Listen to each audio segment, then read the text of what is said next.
discuss the idea. And I could do that simply by looking at this diagram which I gave you in the course, during the course, and what I've got here, so if you follow my cursor very carefully, is at the rising edge of a clock signal, and typically a clock signal will have a regular train, and it will have a fixed clock period. And what I mean by a clock period is the distance from one rising edge to the next. So here, for example, the clock might change from 1 to 0, continue at 0 for a while, and then there's going to be a rising edge again, corresponding to this rising edge here. And what's important is that you realise that for the change in signal to be captured by a memory cell, it's very important that the signal actually changes before this orange area, which precedes the rising edge. But it's called the setup time, or in the trade it's called T setup, units of time. So you can see my cursor now. The change of the signal must be to the left of this orange area. So for example, let me just show you this, let me just show you this. On data line 1, I've got a signal that's changing from 0 to 1, roughly in the middle of the area of this orange period before the arrival of the clock. That is bad news, and that's why I've sort of actually marked it with a bolted lightning. It's going to cause problems, and it's unlikely that this transition from 0 to 1, in other words a logic 1, is not going to be captured by the system here. I mean, after all, what we're trying to do is to input various bits of data into the machine, and the machine is actually going to try and what's called clock it in every time there's a rising edge in the clock. On the other hand, have a look at data line 3, the 0 to 1 transition, and of course it could be a 1 to 0 transition. I'm talking about the change in the signal. If it appears somewhere near the clock edge, it's got to stay stable, it's got to remain at that level for the duration of what's called the hold time. And again, I put in a little bolt of lightning here, indicating that there's going to be problems with the system actually seeing or capturing this 0 to 1 transition.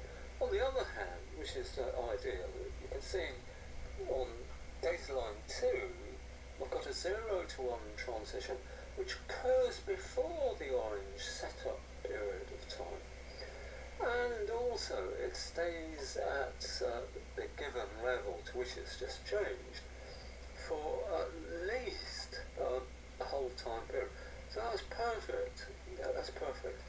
So there's a sense here, and a genuine sense I think it is, that if certain conditions aren't respected, a system will fail to see a signal change, and that could be very bad news, because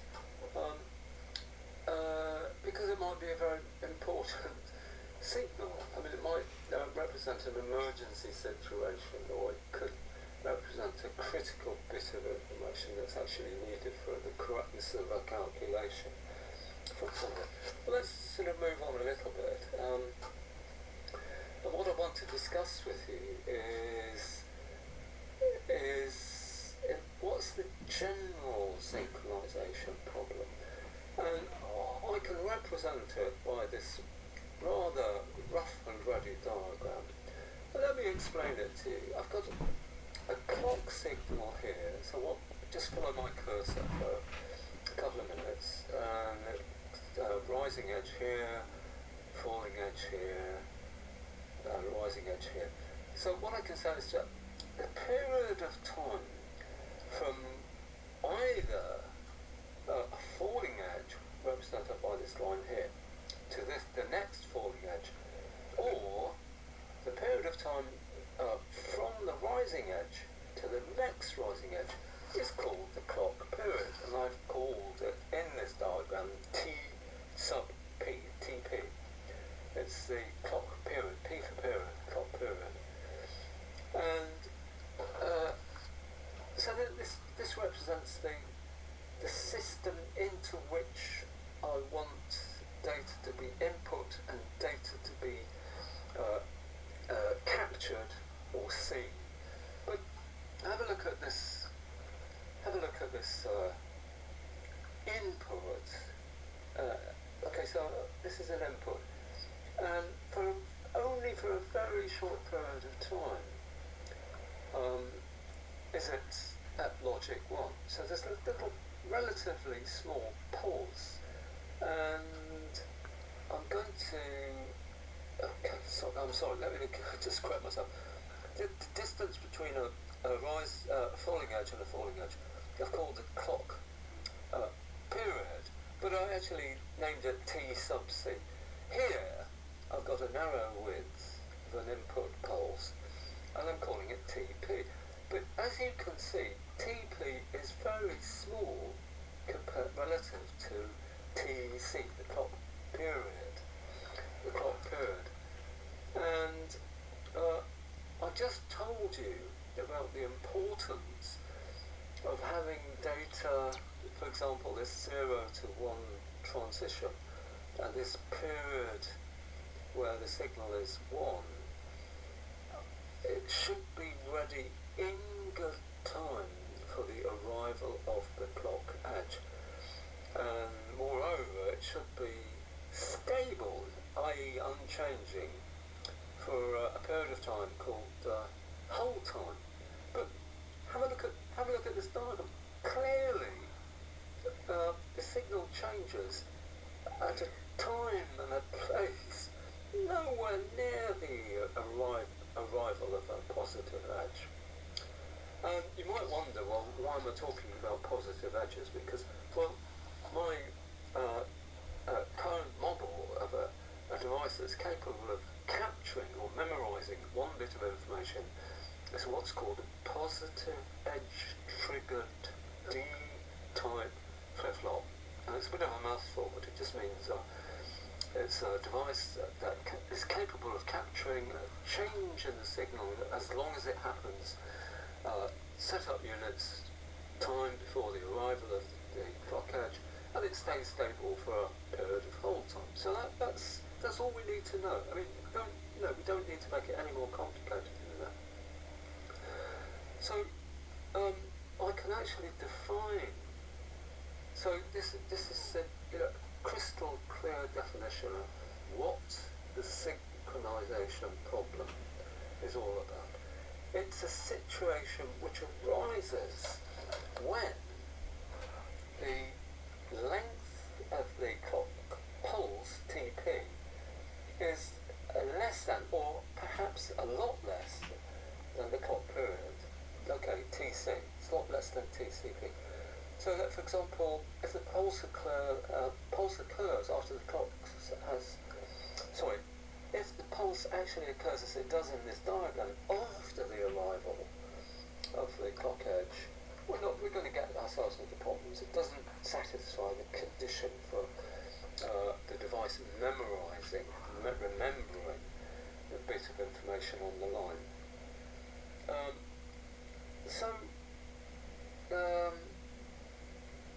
If you think about it, if the clock period satisfies, instead of this condition, or this fact, it satisfies this condition, that the pulse, the distance of the pulse period, start again, the time of the pulse that's coming in is actually greater than the clock period, the clocked system will be able to see the pulse. And often, this is quite impractical,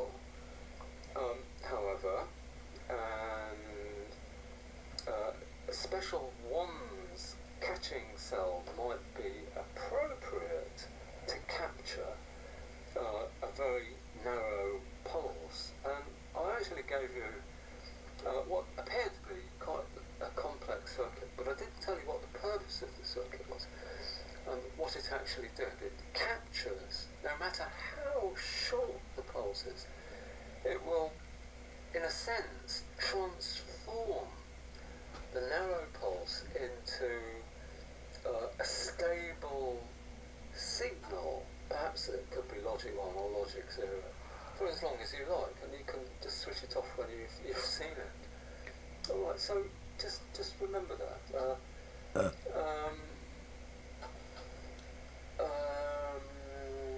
Because sometimes it's just, for various reasons, it might be very difficult to increase the frequency of the clock. In other words, make the clock period small.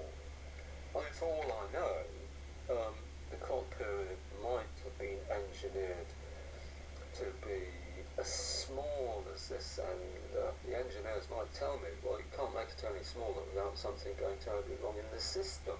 Forget about not being able to see narrow pulses. And I guess it's a similar idea to when people who are absolutely addicted to making their laptops and PCs run faster and faster. They overclock their systems. In other words, they make the system clock period smaller and smaller and smaller, and very often you make it so small that you actually destroy components or memory, or you lose a lot of data and so on.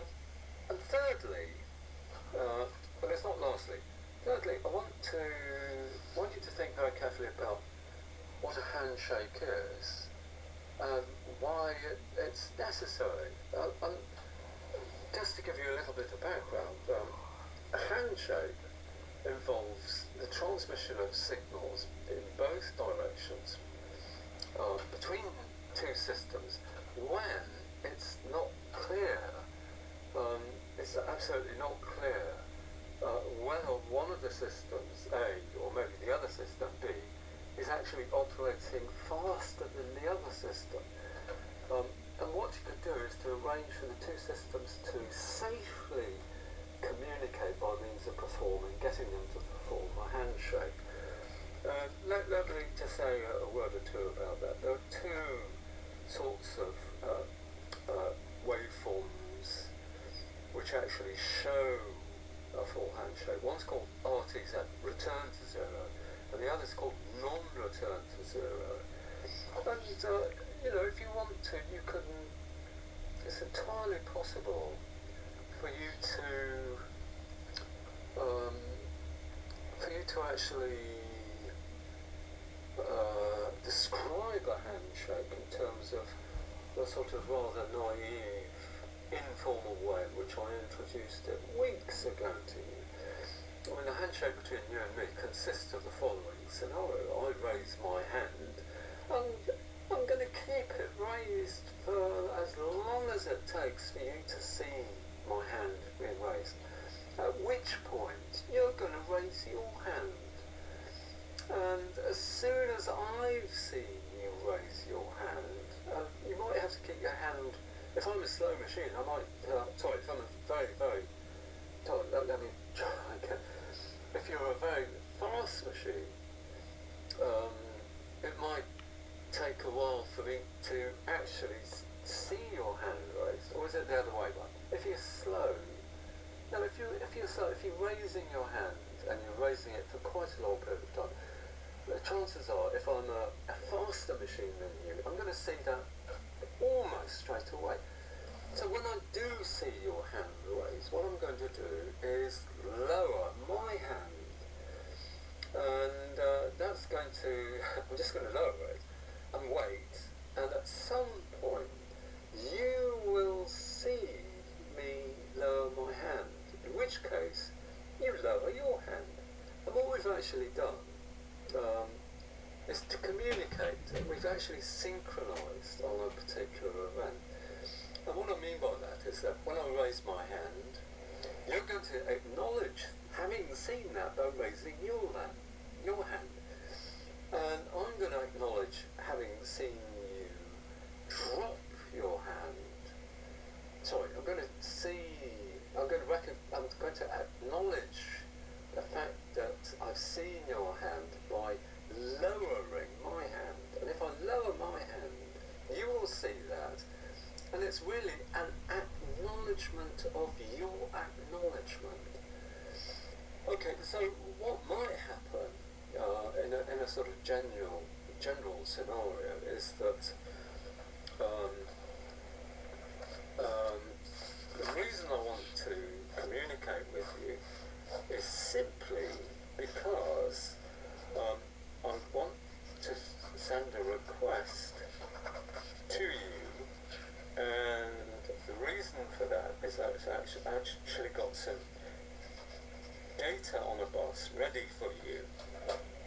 And when I send out a request, I'm saying, look, there's some data ready on the bus, look at it and do something with it that you know best what to do. I mean, it might be do a bit of calculus, or it might be to do a bit of analysis or something along those lines. And when you've done all that, looked at the data and put your own fresh calculated data on the bus, what you're going to do is to send me an acknowledgement. So let me just show you this picture if I can. I don't know what it's here. So what we're talking about, let me just try and wash this up a little bit. What we're talking about, I can manage this, just keep this flexible, computer-controlled webcam steady for a moment. I'm not sure whether it's all working. What I've got here, anyway, are two systems, System A and System B. And System A is going to send System B a request signal.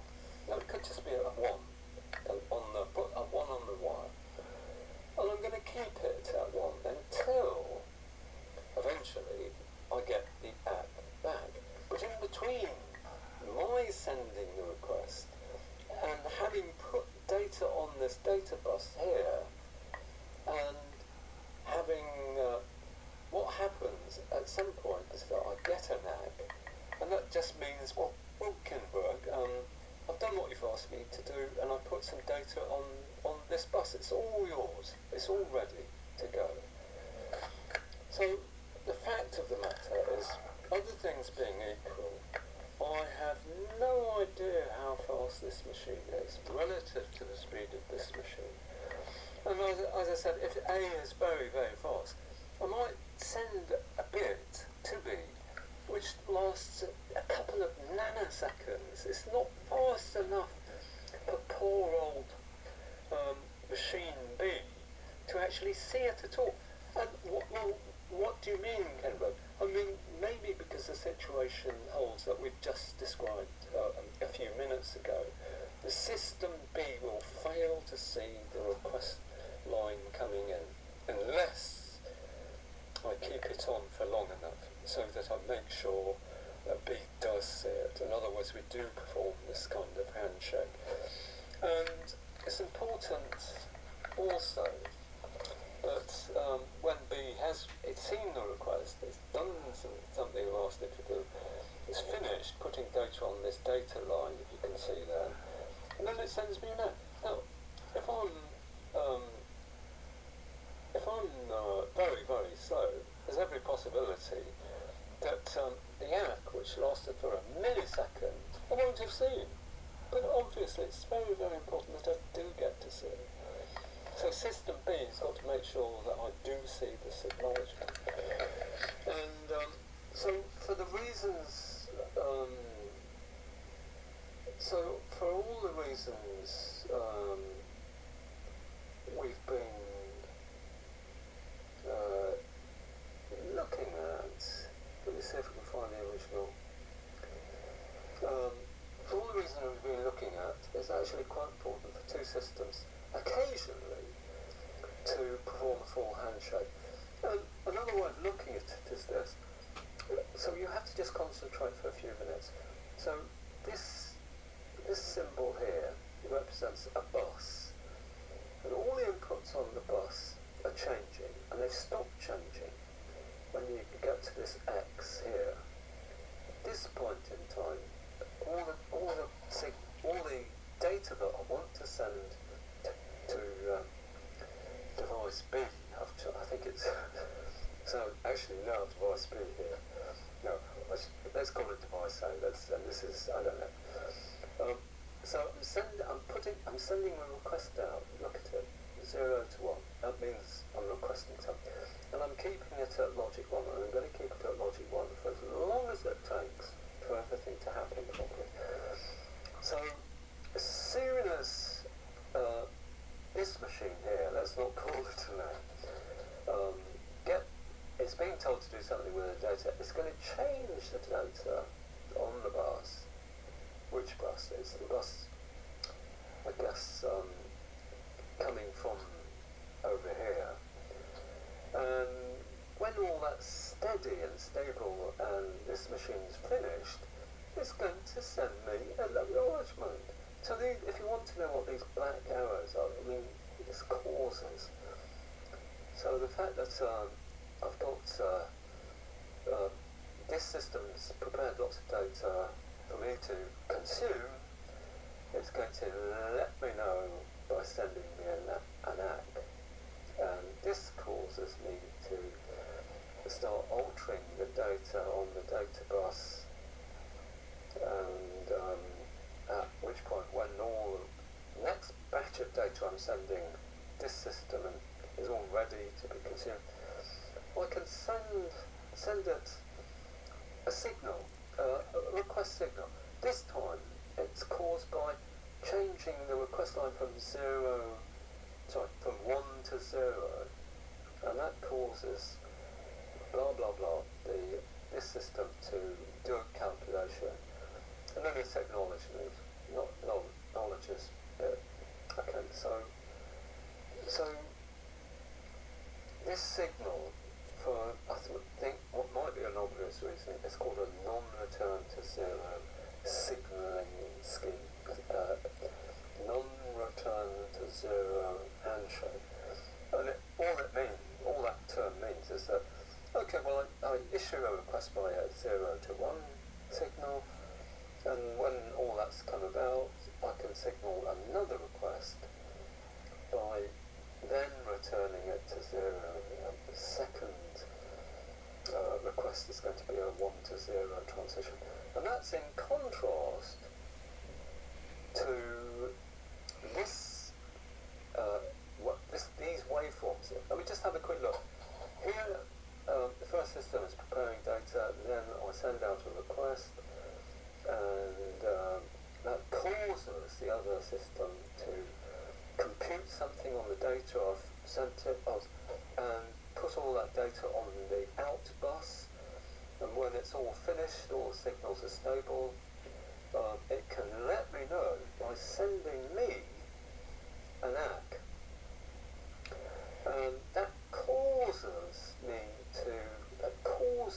acknowledgement causes me to return the request back to 0 in readiness for sending out another request, but this time it's going to be a 0 to 1 transition.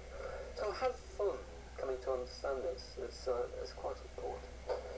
Now, if you don't like that particular, or don't appreciate waveforms, because it does, at first sight this looks pretty complicated, but then in fact if you just follow this through, it's not.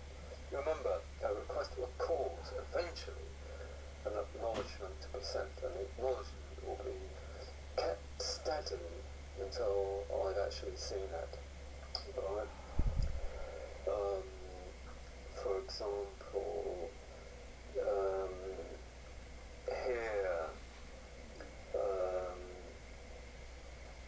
the fact that you have sent the acknowledgement causes me to drop my request line eventually. I will see that eventually. At the moment, I'm keeping the request at 1 until I get an acknowledgement that you have actually seen it. So what we also looked at was representing synchronization by means of a full handshake using state diagrams. And so if you remember what a state diagram looks like, I represent a state by a rectangle, and I represent a check on an input by a diamond. So for example, here I'm checking to see whether an acknowledgement is 0. If it is 0, then I'm just going to repeatedly re-enter the state in which, look at it, I'm outputting request equals 1. I'm sending a 1 to the second machine. So this machine is running in parallel to this machine. And hopefully you can see, by just checking it out for a few minutes, hopefully you'll be able to see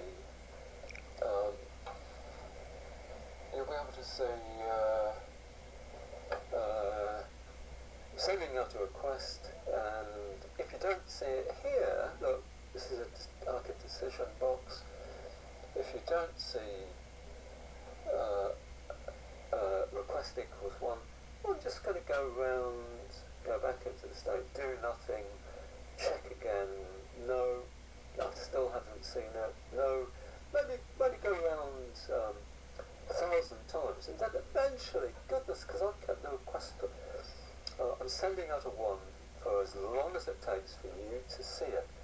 Eventually, you will see it. Look, the decision box takes you out of that state if the request is 1, and you, in this state, you start sending an act back to me.